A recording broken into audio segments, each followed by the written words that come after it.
I'd like to tell you about the strangest secret in the world. Some years ago, the late Nobel Prize-winning Dr. Albert Schweitzer was being interviewed in London, and a reporter asked him, "Doctor, what's wrong with men today?" And the great doctor was silent a moment, and then he said, "Men simply don't think." It's about this that I want to talk with you. We live today in a golden age. This is an era that man has looked forward to, dreamed of, and worked toward for thousands of years. But since it's here, we pretty well take it for granted. We in America are particularly fortunate to live in the richest land that ever existed on the face of the earth, a land of abundant opportunity for everyone. But do you know what happens? Well, let's take 100 men who start even at the age of 25. Do you have any idea what will happen to those men by the time they're 65? These 100 men who all start even at the age of 25 believe they're going to be successful. If you asked any one of these men if he wanted to be a success, he'd tell you he did. And you'd notice that he was eager toward life, that there was a certain sparkle to his eye, an erectness to his carriage, and life seemed like a pretty interesting adventure to him. But by the time they're 65, 1 will be rich. 4 will be financially independent. 5 will still be working. 54 will be broke. Now think a moment. Out of the 100, only 5 make the grade. Now why do so many fail? What has happened to the sparkle that was there when they were 25? What's become of the dreams, the hopes, the plans? And why is there such a large disparity between what these men intended to do and what they actually accomplished? When we say about 5% achieve success, we have to define success. And here's the best definition I've ever been able to find. Success is the progressive realization of a worthy ideal. If a man is working toward a predetermined goal and knows where he's going, that man is a success. If he's not doing that, he's a failure. Success is the progressive realization of a worthy ideal. Rollo May, the distinguished psychiatrist, wrote a wonderful book called Man's Search for Himself. And in this book he says, the opposite of courage in our society is not cowardice. It is conformity. And there you have the trouble today. It's conformity, people acting like everyone else without knowing why, without knowing where they're going. Now think of it. In America right now, there are over 18 million people 65 years of age and older. And most of them are broke. They're dependent on someone else for life's necessities. Now, we learn to read by the time we're 7. We learn to make a living by the time we're 25. Usually by that time, we're not only making a living, we're supporting a family. And yet by the time we're 65, we haven't learned how to become financially independent in the richest land that has ever been known. Why? We conform. And the trouble is that we're acting like the wrong percentage group, the 95 who don't succeed. Now, why do these people conform? Well, they really don't know. These people believe that their lives are shaped by circumstances, by things that happen to them, by exterior forces. They're outer-directed people. A survey was made one time that covered a lot of men, working men, and these men were asked, "Why do you work? Why do you get up in the morning?" 19 out of 20 had no idea. If you ask them, they'll say, well, everyone goes to work in the morning, and that's the reason they do it, because everyone else is doing it. Now let's get back to our definition of success. Who succeeds? The only person who succeeds is the person who is progressively realizing a worthy ideal. He's the person who says, I'm going to become this, and then begins to work toward that goal. I'll tell you who the successful people are. A success is the school teacher who's teaching school because that's what he or she wants to do. The success is the woman who's a wife and mother because she wanted to become a wife and mother and is doing a good job of it. The success is the man who runs the corner gas station because that was his dream. That's what he wanted to do. The success is the successful salesman who wants to become a top-notch salesman and grow and build with his organization. A success is anyone who is doing deliberately a predetermined job because that's what he decided to do deliberately. But only 1 out of 20 does that. That's why today there isn't really any competition unless we make it for ourselves. Instead of competing, all we have to do is create. You know, for 20 years, I looked for the key which would determine what would happen to a human being. Was there a key I wanted to know which would make the future a promise that we could foretell to a large extent? Was there a key that would guarantee a person's becoming successful if he only knew about it and knew how to use it? Well, there is such a key, and I've found it. Have you ever wondered why so many men work so hard and honestly without ever achieving anything in particular, and others don't seem to work hard and yet seem to get everything? They seem to have the magic touch. You've heard them say that about someone. Everything he touches turns to gold. And have you ever noticed that a man who becomes successful tends to continue to become successful? And on the other hand, have you noticed how a man who's a failure tends to continue to fail? Well, it's because of goals. Some of us have goals, some don't. People with goals succeed because they know where they're going. It's that simple. Think of a ship leaving a harbor, and think of it with the complete voyage mapped out and planned. The captain and crew know exactly where it's going and how long it'll take. It has a definite goal. Now, 9,999 times out of 10,000, it will get to where it started out to get. Now, let's take another ship, just like the first, only let's not put a crew on it or a captain at the helm. Let's give it no aiming point, no goal, no destination. We just start the engines and let it go. I think you'll agree with me that if it gets out of the harbor at all, it will either sink or wind up on some deserted beach, a derelict. It can't go anyplace because it has no destination and no guidance, and it's the same with a human being. Take the salesman, for example. There's no other person in the world today with the future of a good salesman. Selling is the world's highest paid profession, if we're good at it and if we know where we're going. Every company needs top-notch salesmen, and they reward those men. The sky's the limit for them. But how many can you find? Someone once said the human race is fixed, not to prevent the strong from winning, but to prevent the weak from losing. The American economy today can be likened to a convoy in time of war. The entire economy is slowed down to protect its weakest link, just as the convoy had to go at the speed that would permit its slowest vessel to remain in formation. That's why it's so easy to make a living today. It takes no particular brains or talent to make a living and support a family today. So we have a plateau of so-called security, if that's what a person's looking for. But we do have to decide how high above this plateau we want to aim. Now let's get back to the strangest secret in the world, the story that I wanted to tell you today. Why do men with goals succeed in life and men without them fail? Well, let me tell you something which, if you really understand it, will alter your life immediately. If you understand completely what I'm going to tell you from this moment on, your life will never be the same again.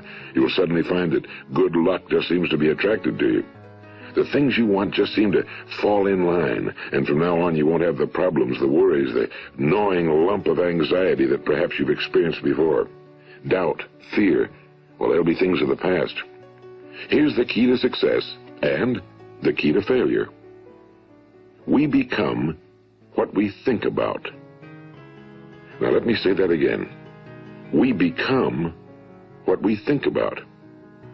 Throughout all history, the great wise men and teachers, philosophers and prophets have disagreed with one another on many different things. It's only on this one point that they are in complete and unanimous agreement. Listen to what Marcus Aurelius, the great Roman emperor, said.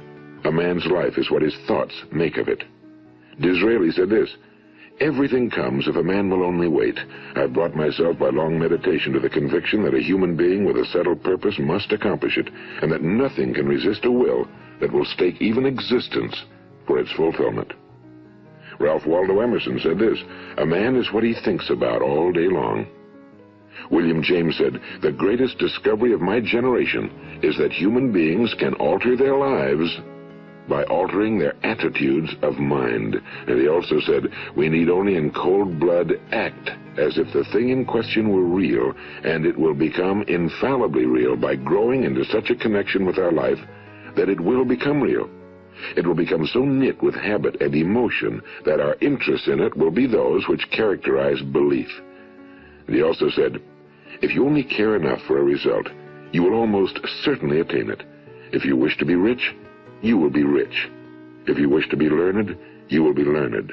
If you wish to be good, you will be good. Only you must then really wish these things and wish them exclusively, and not wish at the same time 100 other incompatible things just as strongly.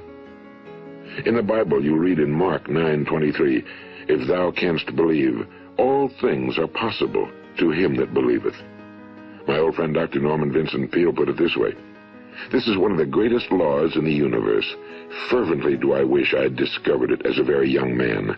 It dawned upon me much later in life, and I found it to be one of the greatest, if not my greatest discovery outside of my relationship to God. The great law, briefly and simply stated, is that if you think in negative terms, you will get negative results. If you think in positive terms, you will achieve positive results. That is the simple fact, he went on to say, which is at the basis of an astonishing law of prosperity and success. In 3 words, believe and succeed. William Shakespeare put it this way: our doubts are traitors and make us lose the good we oft might win by fearing to attempt. George Bernard Shaw said, people are always blaming their circumstances for what they are. I don't believe in circumstances. The people who get on in this world are the people who get up and look for the circumstances they want, and if they can't find them, make them.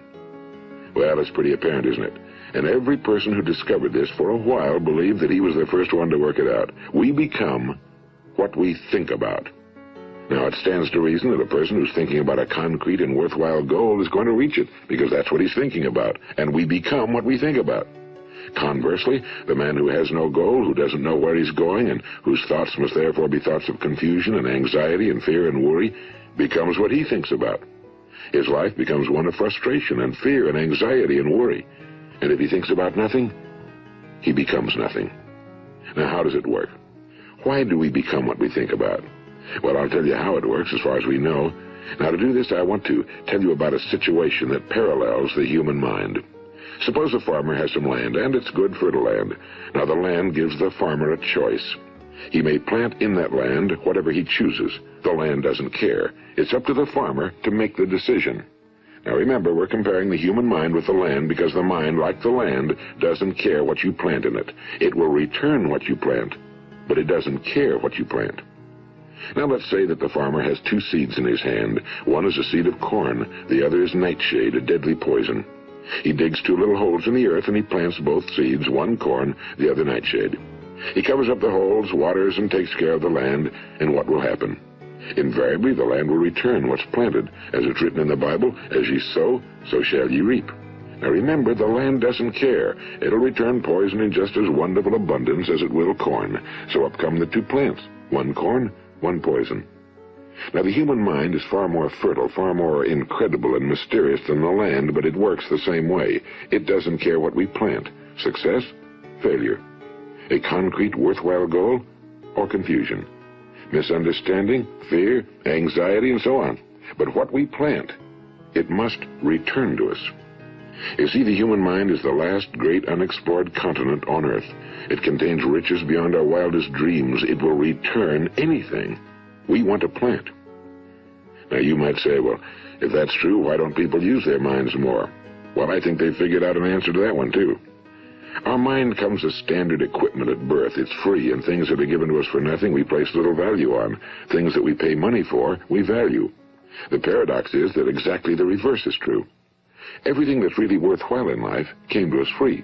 Our minds, our souls, our bodies, our hopes, our dreams, our ambitions, our intelligence, our love of family and children and friends and country, all these priceless possessions are free. But the things that cost us money are actually very cheap and can be replaced at any time.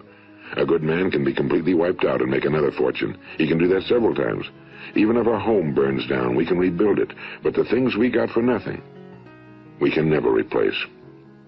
The human mind isn't used because we take it for granted. Familiarity breeds contempt. It can do any kind of job we assign to it, but generally speaking, we use it for little jobs instead of big, important ones.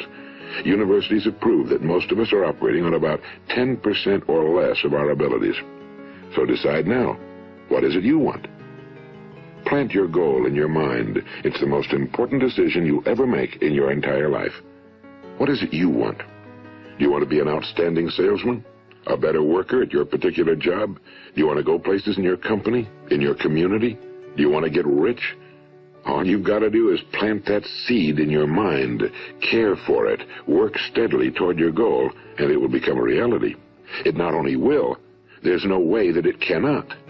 You see, that's a law, like the laws of Sir Isaac Newton, the laws of gravity. If you get on top of a building and jump off, you'll always go down. You'll never go up, and it's the same with all the other laws of nature. They always work. They're inflexible. Think about your goal in a relaxed, positive way. Picture yourself in your mind's eye as having already achieved this goal. See yourself doing the things you will be doing when you've reached your goal.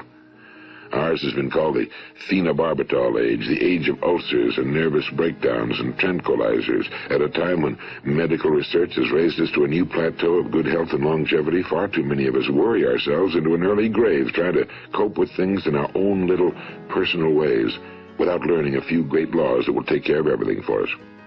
These things we bring on ourselves through our habitual way of thinking. Every one of us is the sum total of his own thoughts. He is where he is because that's exactly where he really wants to be, whether he'll admit that or not. Each of us must live off the fruit of his thoughts in the future, because what you think today and tomorrow, next month and next year, will mold your life and determine your future. You're guided by your mind. I remember one time I was driving through eastern Arizona and I saw one of those giant earth-moving machines roaring along the road at about 35 miles an hour with what looked like 30 tons of dirt in it. A tremendous, incredible machine. And there was a little man perched way up on top with the wheel in his hands guiding it. And as I drove along, I was struck by the similarity of that machine to the human mind. Just suppose you're sitting at the controls of such a vast source of energy. Are you going to sit back and fold your arms and let it run itself into a ditch? Or are you going to keep both hands firmly on the wheel and control and direct this power to a specific, worthwhile purpose? It's up to you. You're in the driver's seat. You see, the very law that gives us success is a two-edged sword. We must control our thinking. The same rule that can lead a man to a life of success, wealth, happiness, and all the things he ever dreamed of for himself and his family. That very same law can lead him into the gutter. It's all in how he uses it, for good or for bad. This is the strangest secret in the world.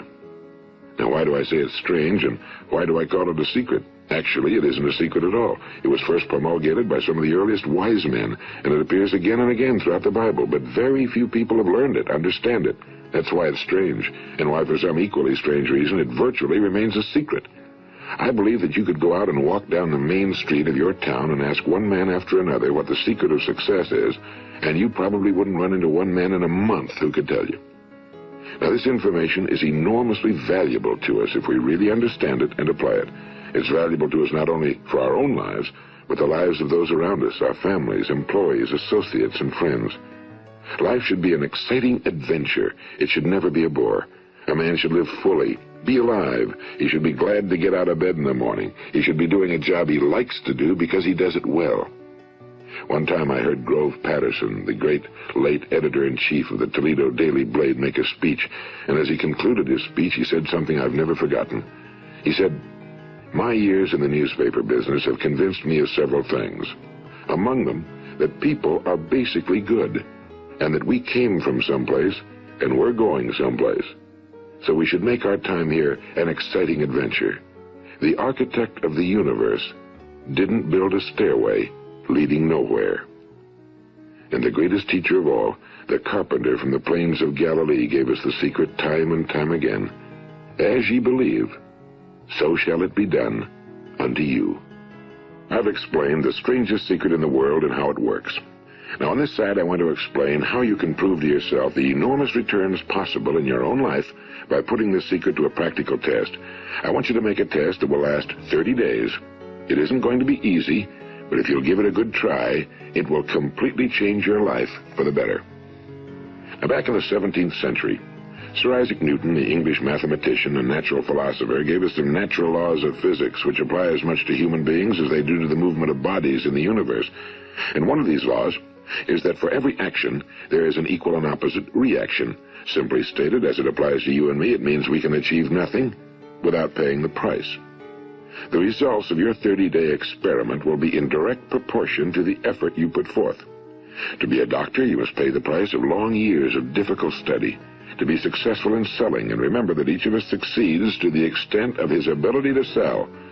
Selling our families on our ideas, selling education in schools, selling our children on the advantages of living the good and honest life, selling our associates and employees on the importance of being exceptional people. To, of course, the profession of selling itself. But to be successful in selling our way to the good life, we must be willing to pay the price. Now, what is that price? Well, it's many things.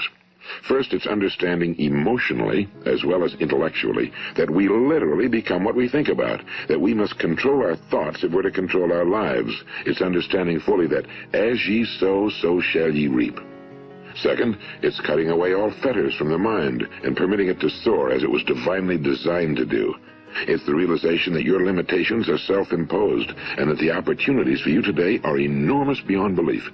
It's rising above narrow-minded pettiness and prejudice.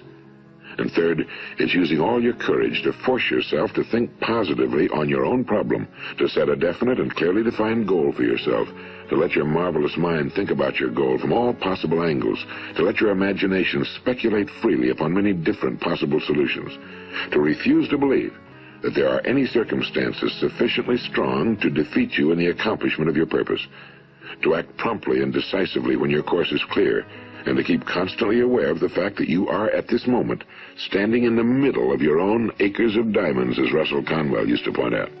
And fourth, save at least 10% of every dollar you earn. It's also remembering that no matter what your present job, it has enormous possibilities if you're willing to pay the price. Now let's just go over the important points in the price each of us must pay to achieve the wonderful life that can be ours. It is, of course, worth any price. 1. You will become what you think about. 2. Remember the word imagination and let your mind begin to soar. 3. Courage. Concentrate on your goal every day. 4. Save 10% of what you earn. And 5. Action. Ideas are worthless unless we act on them. Now, I'll try to outline the 30-day test I want you to make. Keep in mind that you have nothing to lose by making this test and everything you could possibly want to gain. There are two things that may be said of everyone. Each of us wants something, and each of us is afraid of something. I want you to write on a card what it is you want more than anything else. It may be more money. Perhaps you'd like to double your income or make a specific amount of money. It may be a beautiful home. It may be success at your job. It may be a particular position in life. It could be a more harmonious family. Each of us wants something. Now write down on your card specifically what it is you want. Make sure it's a single goal and clearly defined. You needn't show it to anyone, but carry it with you so that you can look at it several times a day. Think about it in a cheerful, relaxed, positive way each morning when you get up, and immediately you have something to work for, something to get out of bed for, something to live for. Look at it every chance you get during the day and just before going to bed at night. And as you look at it, remember that you must become what you think about, and since you're thinking about your goal, you realize that soon it will be yours. In fact, it's yours really the moment you write it down and begin to think about it. Look at the abundance all around you as you go about your daily business. You have as much right to this abundance as any other living creature. It's yours for the asking. Now we come to the difficult part. Difficult because it means the formation of what is probably a brand new habit, and new habits are not easily formed. Once formed, however, it will follow you for the rest of your life. Stop thinking about what it is you fear.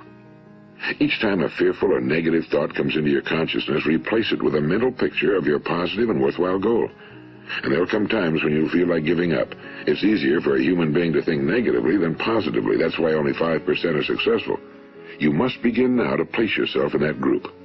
For 30 days, you must take control of your mind. It will think about only what you permit it to think about. Each day for this 30-day test, do more than you have to do. In addition to maintaining a cheerful, positive outlook, give of yourself more than you've ever done before. Do this knowing that your returns in life must be in direct proportion to what you give. The moment you decide on a goal to work toward, you're immediately a successful person. You are then in that rare and successful category of people who know where they're going. Out of every 100 people, you belong to the top 5. Don't concern yourself too much with how you're going to achieve your goal. Leave that completely to a power greater than yourself. All you have to do is know where you're going. The answers will come to you of their own accord and at the right time. Remember these words from the Sermon on the Mount, and remember them well. Keep them constantly before you this month of your test. Ask, and it shall be given you. Seek, and ye shall find. Knock, and it shall be opened unto you. For every one that asketh receiveth, and he that seeketh findeth, and to him that knocketh it shall be opened. It's as marvelous and as simple as that. In fact, it's so simple that in our seemingly complicated world, it's difficult for an adult to understand that all he needs is a purpose and faith. For 30 days, do your very best. If you're a salesman, go at it as you've never done before, not in a hectic fashion, but with the calm, cheerful assurance that time well spent will give you the abundance in return you deserve and want. If you're a homemaker, devote your 30-day test to completely giving of yourself without thinking about receiving anything in return, and you'll be amazed at the difference it makes in your life. No matter what your job, do it as you've never done it before for 30 days. And if you've kept your goal before you every day, you'll wonder and marvel at this new life you've found. Dorothea Brand, the outstanding editor and writer, discovered it for herself and tells about it in her fine book, Wake Up and Live. Her entire philosophy is reduced to the words, act as though it were impossible to fail. She made her own test with sincerity and faith, and her entire life was changed to one of overwhelming success. Now, you make your test for 30 full days. Don't start your test until you've made up your mind to stick with it. You see, by being persistent, you're demonstrating faith. Persistence is simply another word for faith. If you didn't have faith, you'd never persist. If you should fail during your first 30 days, by that I mean suddenly find yourself overwhelmed by negative thoughts, you've got to start over again from that point and go 30 more days. Gradually, your new habit will form until you find yourself one of that wonderful minority to whom virtually nothing is impossible. And don't forget the card. It's vitally important as you begin this new way of living. On one side of the card, write your goal, whatever it may be. On the other side, write the words we've quoted from the Sermon on the Mount. Ask, and it shall be given you. Seek, and ye shall find. Knock, and it shall be opened unto you. Nothing great was ever accomplished without inspiration. See that during these crucial first 30 days, your own inspiration is kept at a peak. And above all, don't worry. Worry brings fear, and fear is crippling. The only thing that can cause you to worry during your test is trying to do it all yourself. Know that all you have to do is hold your goal before you. Everything else will take care of itself. Remember also to keep calm and cheerful. Don't let petty things annoy you and get you off course. Now, since making this test is difficult, some will say, why should I bother? Well, look at the alternative. No one wants to be a failure. No one really wants to be a mediocre individual. No one wants a life constantly filled with worry and fear and frustration. Therefore, remember that you must reap that which you sow. If you sow negative thoughts, your life will be filled with negative things. If you sow positive thoughts, your life will be cheerful, successful, and positive. Now, gradually, you will have a tendency to forget what you've heard on this recording. Play it often. Keep reminding yourself of what you must do to form this new habit. Gather your whole family around at regular intervals and listen to what's been said here. You know, most men will tell you that they want to make money without understanding the law. The only people who make money work in a mint. The rest of us must earn money. This is what causes those who keep looking for something for nothing or a free ride to fail in life. The only way to earn money is by providing people with services or products which are needed and useful. We exchange our time and our product or service for the other man's money. Therefore, the law is that our financial return will be in direct proportion to our service. Now, success is not the result of making money. Making money is the result of success, and success is in direct proportion to our service. Most people have this law backwards. They believe that you're successful if you earn a lot of money. The truth is that you can only earn money after you're successful. It's like the story of the man who sat in front of the stove and said to it, "Give me heat, and then I'll add the wood." How many men and women do you know, or do you suppose there are today, who take the same attitude toward life? There are millions. We've got to put the fuel in before we can expect heat. Likewise, we've got to be of service first before we can expect money. Don't concern yourself with the money. Be of service, build, work, dream, create. Do this and you'll find there's no limit to the prosperity and abundance that will come to you. Prosperity, you know, is founded upon a law of mutual exchange. Any person who contributes to prosperity must prosper in turn himself. Sometimes the return will not come from those you serve, but it must come to you from someplace, because that's the law. For every action, there is an equal and opposite reaction. As you go daily through your 30-day test period, remember that your success will always be measured by the quality and quantity of service you render, and money is a yardstick for measuring this service. No man can get rich himself unless he enriches others. Now, there are no exceptions to a law. You can drive down any street in America and from your car estimate the service that's being rendered by the people living on that street. Had you ever thought of this yardstick before? It's interesting. Some, like ministers and priests and other devoted people, measure their returns in the realm of the spiritual, but again, their returns are equal to their service. Once this law is fully understood, any thinking person can tell his own fortune. If he wants more, he must be of more service to those from whom he receives his return. If he wants less, he has only to reduce his service. This is the price you must pay for what you want. If you believe you can enrich yourself by deluding others, you can end only by deluding yourself. It may take some time, but just as surely as you breathe, you'll get back what you put out. Don't ever make the mistake of thinking you can avert this. It's impossible. The prisons and the streets where the lonely walk are filled with people who tried to make new laws just for themselves. We may avoid the laws of man for a while, but there are greater laws that cannot be broken. An outstanding medical doctor recently pointed out 6 steps that will help you realize success. 1. Set yourself a definite goal. 2. Quit running yourself down. 3. Stop thinking of all the reasons why you cannot be successful and instead think of all the reasons why you can. 4. Trace your attitudes back through your childhood and try to discover where you first got the idea you couldn't be successful, if that's the way you've been thinking. 5. Change the image you have of yourself by writing out a description of the person you would like to be. And 6. Act the part of the successful person you have decided to become. The doctor who wrote those words is a noted West Coast psychiatrist, Dr. David Harold Fink. Do what the experts since the dawn of recorded history have told you you must do. Pay the price by becoming the person you want to become. It's not nearly as difficult as living unsuccessfully. Make your 30-day test, then repeat it again, and each time it will become more a part of you until you'll wonder how you could ever have lived any other way. Live this new way and the floodgates of abundance will open and pour over you more riches than you may have dreamed existed. Money? Yes, lots of it. But what's more important, you'll have peace.